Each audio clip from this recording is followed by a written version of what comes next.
코로나19 확산세가 이어지면서 신규 확진자 수는 7,000명 중후반대로 집계가 됐습니다. 신규 확진, 위중증, 사망자 등 모든 지표에서 빨간불이 켜지자 정부는 결국 사회적 거리 두기 조치를 강화하기로 했습니다. 네, 앞으로 일상생활은 어떻게 달라지는지 관련 내용 백순영 가톨릭대의대 명예교수와 함께 짚어보도록 하겠습니다. 어서 오십시오. 안녕하십니까? 네, 안녕하세요. 네, 이 확진자 수가 7,000명 중후반, 여기다 위중증은 1,000명이 넘어서 위중하다라고 하는데 어느 정도로 위중한 상황입니까? 뭐 사실 1,000명이 넘지는 않았는데 네. 1,000명에 가까워졌죠. 가까운, 네. 989명이면. 실제 오늘 0시 기준으로 7,622명, 이거는 어제 최고치보다는 283명 줄어들기는 했습니다. 근데 전주 목요일 날에 7,102명에 비하면은 510명이 늘어났기 때문에 증가 추세에 있는 것은 맞습니다. 네. 하지만 이 증가의 그 속도가 약간 둔화된 건 맞죠. 또 이 지난주에 7,000명이 됐을 때는 사실은 5,000명에서 6,000명을 건너뛰고 7,000명으로 했거든요. 이 피크가 급속히 올라갔었는데 그 부분이 둔화된 것은 맞지만 아직도 예. 증가 추세인데 더 중요한 것은 이 더 중요한 방역 지표인 위중증 환자가 25명 늘어나서 989명, 이게 역대 최고치거든요. 근데 이게 사망이 62명이 나왔는데도 불구하고 늘었다는 얘기는 이 사망과 위중증이 합쳐서 전부 위중화가 된 것이기 때문에 이것이 지표가 굉장히 악화되고 있는 상황이라는 것이죠. 사망만 본다면은 11월 1일 이후에 1,645명이 사망하셨는데 작년 1월 20일부터 누적 사망자가 4,518명이니까 지난 한 달 반 동안에 36.4%가 돌아가신 게 됐어요. 예. 그러니까 지금이 최고의 위기 상황이라고 할 수 있는데 지금 수도권에 병상 대기하시는 분이 1,032명이고요. 재택 치료도 27,600명. 또 오미크론은 20명 증가해서 148명. 이 뭐 모든 방역 지표가 다 나쁘다고 볼 수 있습니다. 예. 상황이 이렇다 보니까요. 거리 두기 강화 조치가 결정이 됐습니다. 당장 토요일부터 시행이 될 텐데 이번 조치 좀 어떻게 평가하시는지요? 뭐 긴급하게 하는 건 맞습니다. 보통 다음 주 월요일부터 이제 시작을 하는데 당장 이번 주 주말부터 시작을 하니까 특단의 조치이긴 한데 그 내용을 보면 사실은 그렇게까지 특단이라고 볼 수 없는 것이 왜요? 10월 달에 하던 4단계보다 뭐 더 강력해졌다고 보기는 어렵지 않습니까? 예, 예를 들어 그 전에 9시, 10시까지 영업 제한을 했었다 그러면 뭐 8시, 9시 정도로 뭐 1시간 정도로 땡긴다면은 상당히 강력한 느낌이 날 것이고 지금 4명이라는 것도 그 전에 했던 5명 모임이나 4명 이것보다도 우리 싱가포르에서 지금 하고 있는 것처럼 2명 제한이라든지 이 정도로 한다면은 사실은 모임 자체가 없어질 수가 있는 상황인데 4명만 하더라도 사실은 좀 모임이 많아질 수가 있고 접촉이 연말이기 때문에 늘어날 수 있는 상황이라서 좀 우려되는 부분들이 있고요. 네. 예, 또 이 영업 제한도 사실은 다 하지는 않았습니다. 그렇기 때문에 근데 사실은 이 유흥시설에 9시까지 영업 제한을 한다 그러면은 그게 9시에 가는 클럽이라든지 무슨 룸사롱이라든지 이런 데 전부 2차로 가는 데지 초저녁부터 가서 있는 사람들이 없기 때문에 거의 영업 제한이랑 비슷한데 뭐하러 이렇게 했을까? 그 부분은 좀 이상하긴 의아하긴 합니다. 네. 예, 아예 영업 제한을 했어도 결국은 영업 손실이 나는 것은 마찬가지로 보이는데요. 그러니까 이런 여러 가지 상황들을 봤을 때 지금의 조치보다는 조금 더 강력한 거를 했으면은 2주간이라는 기간 동안에 어느 정도 좀 확산세를 잡을 수 있을 것이라고 생각이 되는데 네.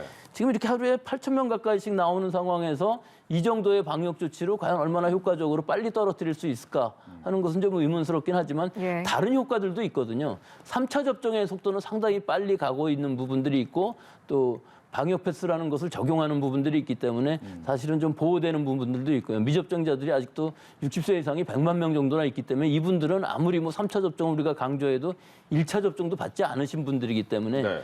오히려 지금 상황에서는 인센티브를 좀 주는 게 어떨까 하는 생각도 하는 것이 뭐 이미 맞으신 분들은 좀 불만이 있으시겠습니다만 지금 이분들이 굉장히 위험한 거거든요.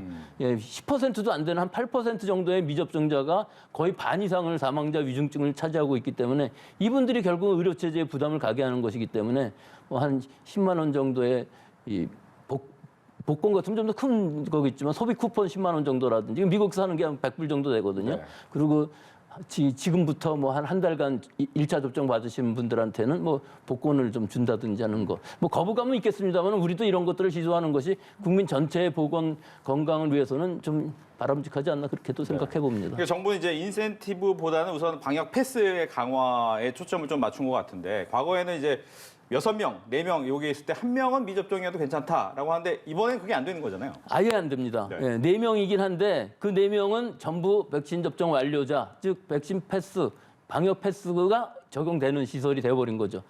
다만 혼자서 식사를 하지 않으면 굶어 죽을 수 있으니까 혼자서 식당에 가서 혼밥을 하는 것 혹은 테이크아웃 하는 것은 가능합니다. PCR 검사를 받은 사람은 가능한 거고. 예, 그거는 예, 방역 패스의 개념이기 네. 때문에 48시간 이내엔 근데 식당을 뭐 48시간마다 진단검사 받으면서 식당 가서 밥 먹을 수는 없는 상황이니까 이거는 현실적으로는 테이크아웃이 맞는 것으로 보이고요.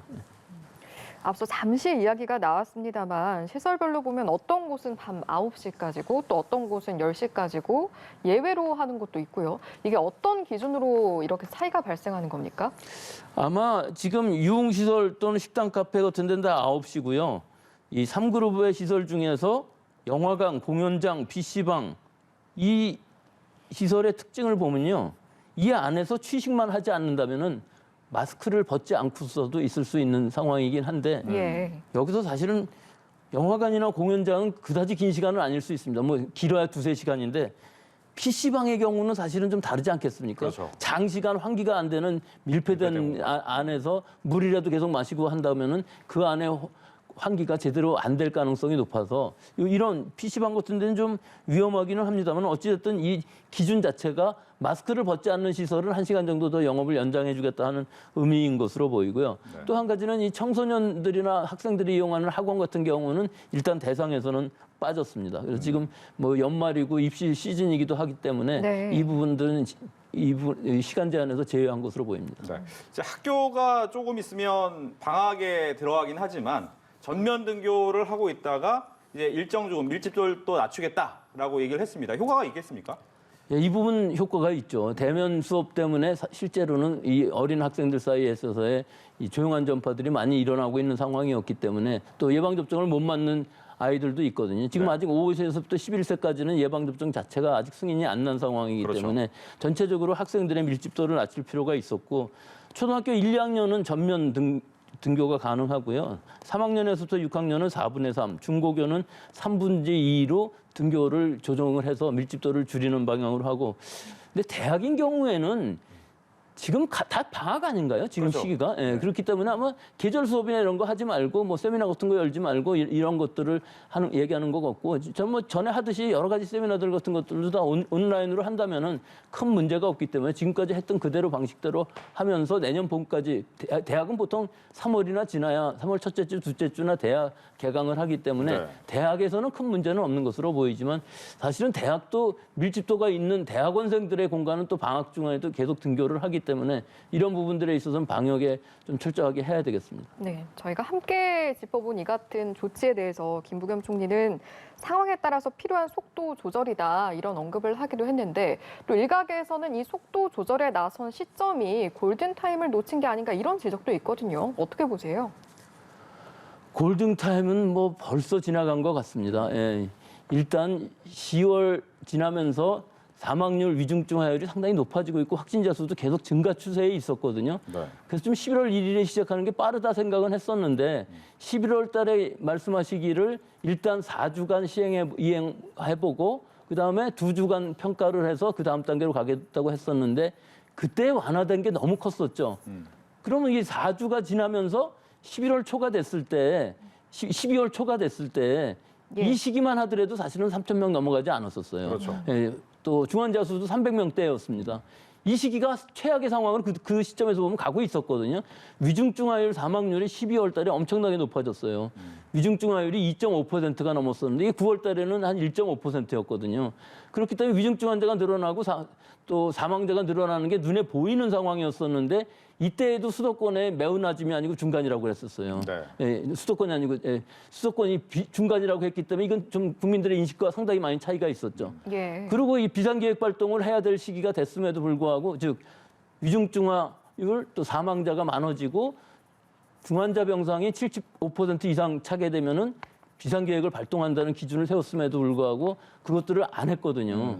그때 했다면 지금 정도의 수준만 하더라도 충분히 억제가 될 수 있는 상황이었는데 지금 이미 이 정도 최악의 상황으로 가고 있고 정점이 아직 어딘지는 모르는 이런 상황이 되었을 때 지금 정도의 이 방역 통제로서 과연 이것이 2주일 동안에 잡힐 수 있을 것이냐. 이건 아마 모든 사람들이 생각해봐도 우리 국민들이 철저하게 모임을 접촉을 줄인다면 모를까. 예. 그 이외의 방역 통제만 갖고서는 좀 굉장히 어려울 것으로 보이고요. 또 2주가 지나면서 내년쯤 되게 되면 오미크론도 상당히 많이 늘어날 것으로 보이기 때문에 네. 확진자 수, 입원자 수는 뭐 우리가 상상을 초월할 숫자가 나올 수도 있습니다. 알겠습니다. 접종 완료 3개월이 지나면 추가 접종을 꼭 받아달라 이야기를 했습니다. 지금 계속해서 대담을 이어가고 있는 백수영 교수님, 이런 얘기를 한 이유는 가장 큰 이번 브리핑의 내용은 뭘까요? 일단 3차 접종이 얼마나 중요하냐 하는 것이죠. 우리가 예상했던 것보다 훨씬 더 항체가가 빨리 떨어지기 때문에 특히 아스트라제네카 같은 경우에 좀 더 감염 예방 효과가 빨리 떨어집니다. 하지만 세포 면역 효과는 남아있기 때문에 사실은 2번 접종을 받았다면 위중증으로 가는 가능성은 상당히 낮아지긴 하지만 그 고령층에 있어서는 돌파 감염에 의해서 위중증으로 가는 사람들이 나올 수밖에 없기 때문에 예. 실제로 3차 접종을 빨리 받는 것이 좋은 것이고요. 사실 18세부터 49세 사이는 그다지 중요하지는 않습니다. 다만 기저질환이 있거나 좀 걱정되시는 분들은 전부 맞아야 되겠지만 사실은 2차 접종 이후에 돌파 감염이 일어나도 경증으로 끝나기 때문에 큰 문제가 없는데 50대부터는 맞을 필요가 점점 높아지고 고령층 기저질환이 있으신 분들, 뭐 특히 비만이신 분들 이런 분들은 꼭 맞으시기를 권고드리기 위해서 정을 한 것이고요. 예. 부작용 사례는 뭐 2차 접종에 비해서 그다지 더 크다고 볼 수는 없기 때문에 일단은 3차 접종의 중요성이 있는 것이고 3차 접종을 함으로써 우리 지역사회에 있어서도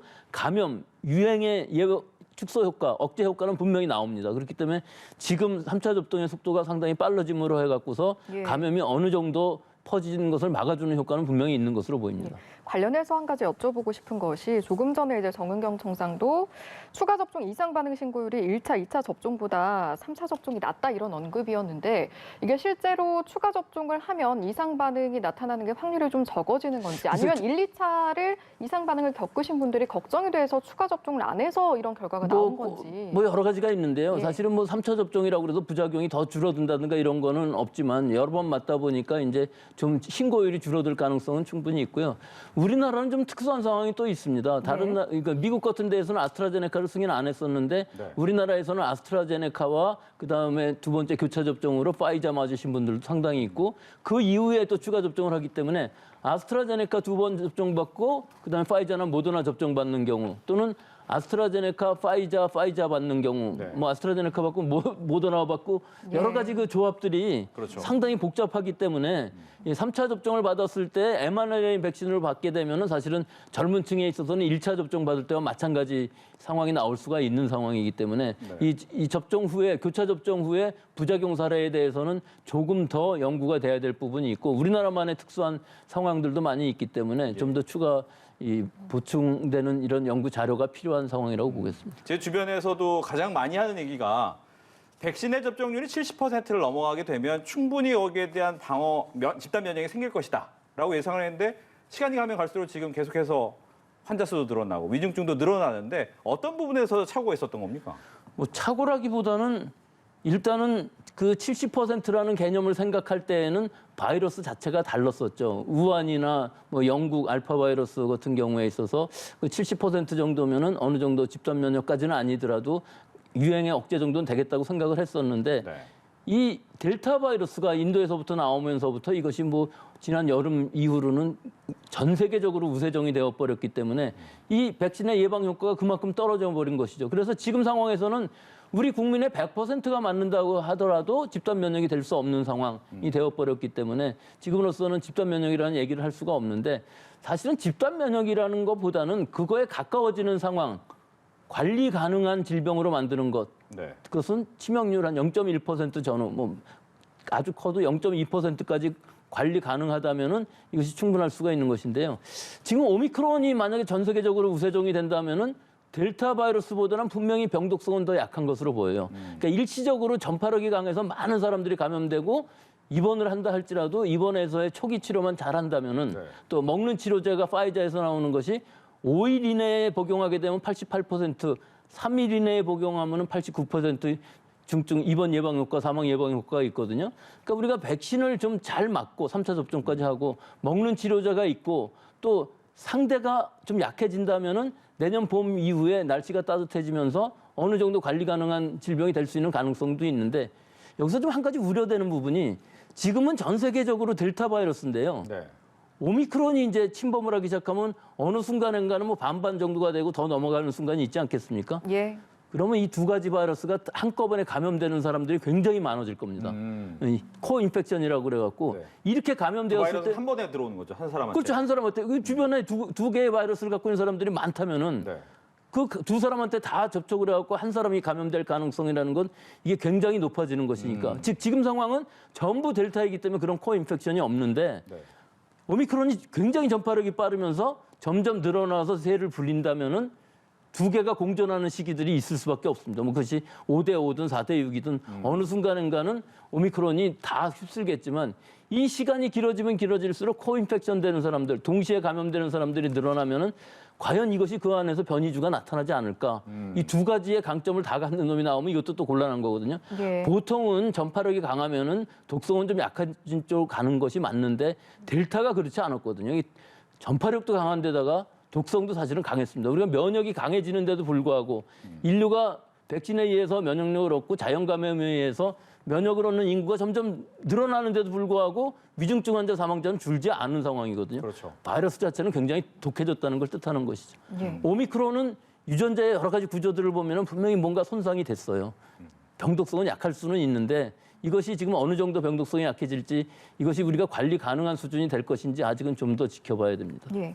실제로 국내 오미크론 확진자도 늘어가는 상황인데 오미크론의 어떤 전염력, 치명률에 대해서 좀 구체적으로 나온 내용이 있습니까? 지금까지의 그 데이터만 보면은 사실은 영국에서도 뭐 오미크론만이 런던에서 44% 이상 됐고 50% 넘어가는 상황이거든요. 네. 근데 한 명 사망했어요. 그렇기 때문에 지금 시간이 좀 짧아서 더 지나가면 사망자가 더 많이 나올 수도 있겠지만 실제 치명률은 상당히 많이 떨어질 겁니다. 그렇지만 더 중요한 거는 과연 고령층 고위험군이 입원율이 얼마나 되느냐, 위중증도가 얼마나 되느냐가 아직도 알지 못하는 자료인데요. 지금 뭐 남아공 같은 데서의 데이터를 보면 거기 평균 수명이 60세가 안 되기 때문에 60세 이상의 고령층들이 감염되는 사람들이 없어서 잘 모르겠는데 실제 지금까지의 데이터만 보면은 중증도는 상당히 약해질 것은 맞는데 그것이 어느 정도 될지는 알 수가 없고요. 또 거기는 자연 면역이 많은 데 비해서 우리나라 같은 데는 실제로 자연적으로 감염된 사람은 뭐 수십만 명에 불과한데 접종받은 예방 접종을 받은 사람은 4천만 명이 넘는 상황에서 이 오미크론이 얼마나 빨리 전파가 될 것이냐, 뭐 우세종이 되는 건 분명하지만 그 시간이 얼마나 걸릴 것이냐 하는 문제하고요. 우리나라에 지금 150명 정도가 있는데 이 150명들 중에서도 고령자가 있기는 해요. 그 충북의 전북의 70대 외국인 분은 미추홀에서 감염이 되셨는데 사실은 예. 고령층이거든요. 근데 지금 대부분의 사람들이 다 퇴원을 했고요. 위중증이 된 사람은 없습니다, 아직은. 그렇기 때문에 우리나라의 결과만 보더라도 실제로 치명률은 떨어지겠지만 이것이 과연 이 전파력이 강한 것이 보통 뭐 2배에서부터 거의 8배까지 계산이 될 수가 있거든요. 네. 이게 다 다른데 어느 정도 강할지는 모르지만 영국에서 결과만 보면은 더블링 타임 2배가 되는 시간이 2.5일에 불과해요. 이렇다면 뭐 한두 달 사이에 우리나라도 오미크론으로 전체가 확진이 되는 상황이 될 수밖에 없는데 아직까지는 좀 잘 모르겠습니다만은 네. 희망은 아직 있다는 것을 말씀드리고 근데 이제 싶습니다. 희망을 더 유지하기 위해서는 이렇게 백신도 중요하겠지만 병실의 확보도 굉장히 중요할 것 같은데 현재 보면 병실이 계속 부족하다 얘기가 나오고 있거든요. 대책은 없습니까? 저는 이 대책은 중환자실을 갑자기 늘리기는 어렵지만 우리 지금 병상 대기하고 계신 분들 또 재택 치료를 하고 계신 분들이 증상이 악화돼서 입원을 해야 될 상황이 됐을 때 급격히 나빠질 수가 있거든요. 네. 그럼 갈 수 있는 데가 응급실 아니면 입원을 해야 되는데 이 둘 다가 지금 안 된다는 꽉차 얘기 있잖아요. 아니겠습니까? 네. 일단 진료를 받는다고 그래도 계속 증상이 악화되게 되면 입원을 해야 되는데 그 입원 병상, 즉 환자가 입원해서 의사의 직접 진료를 받을 수 있는 그런 임시병상이라도 빨리 많이 늘리는 건 충분히 가능할 수 있다고 보는데 우리 방역당국에서 이걸 시작하고 있지 않은 게 좀 문제라고 생각을 해요. 어떤 장소든지 뭐 예를 들어서 의료원을 전담병원으로 하면은 그 의료원의 마당이나 주차장에 가건물이든지 천막이라도 쳐서 병상 확보하고 의료 장비들 다 설비하고 또 자원봉사를 통해서 지난번 대구에서 했던 것처럼 꼭 전문의가 아니어도 일단 의사 면허만 있으신 분들하고 간호사들은 충분히 단기간 자원봉사 하실 수 있기 때문에 급여만 잘 조정을 한다면은 즉 예산을 많이 투여해야 되겠죠. 네. 이런 부분에 있어서 물꼬를 터주지 않으면 꽉 막힌 상황에서 지금 점점 중증화가 심해지는 거 아니겠습니까? 병상을 못 가서 점점 악화되고 중환자실에 입원을 한다 할지라도 중환자실에 들어갔어도 중증도가 너무 높아서 사망하시는 분이 많고 아예 입원도 해보지 못하고 사망하신 분이 지난주에만도 17분이나 계셨다고 하거든요. 그렇기 때문에 이 상황은 점점 더 악화될 수밖에 없습니다. 그렇기 때문에 일단 병상 자체의 절대수를 늘리는 것이 우선은 급선무가 아닌가, 뭐 저는 개인적으로 그렇게 생각합니다. 예. 방역 당국 차원에서 이제 할 수 있는 병상 확보 등의 대책이 있을 거고요. 또 이와 함께 개개인이 유의해야 할 점들도 있을 텐데요. 어떤 부분을 앞으로 좀 집중하면 되겠습니까? 우선 뭐 근본으로 돌아가서 우리가 하고 있는 지금까지 했던 것들을 좀 더 철저히 해야 되겠죠. 마스크 쓰기, 거리 두기, 모임 자제하고 환기 잘하고 손 씻기 하고 하는 거. 이거 누구나 다 아는 일인데 좀 해이해진 부분들이 있죠. 또 자기 차례가 왔을 때 예방접종, 3차 접종 맞으라 그러면 꼭 맞아야 되겠죠. 네. 그리고 지금 연말인데 다들 약속 많이 잡아놓으셨을 겁니다. 하지만 내일까지는 만날 수 있지만 모레부터는 4명이기 때문에 그것도 접종 받은 사람, 접종 받은 사람만 만날 수 있는 거기 때문에 예. 가능한 한 그 4명 모임이라도 그 4명 모임을 하라는 얘기가 아니고 가능하면 모임 자체를 좀 없애고 연말에 무슨 송년회라든지 또 연시가 됐을 때 신년회라든지 또는 여러 가지 크리스마스 모임이라든지 이런 것들 하지 말라는 얘기이기 때문에 그런 것들을 전에는 우리가 확진자 수가 늘어나면 자연적으로 다들 그렇게 자발적으로 했어요. 예. 근데 지금은 8,000명이 가까워지는데 별로 감각이 없어요. 2,000명일 때나 뭐 8,000명일 때나 그냥 그런가 보다 그렇게 생각하는 부분이 문제라고 생각하기 때문에 이 자발적인 방역 수칙을 준수하는 것이 훨씬 더 중요할 것으로 봅니다. 예, 알겠습니다. 오늘 말씀 여기까지 듣고 마무리하도록 하겠습니다. 지금까지 백순영 가톨릭대의대 명예교수와 이 시간 함께했습니다. 고맙습니다.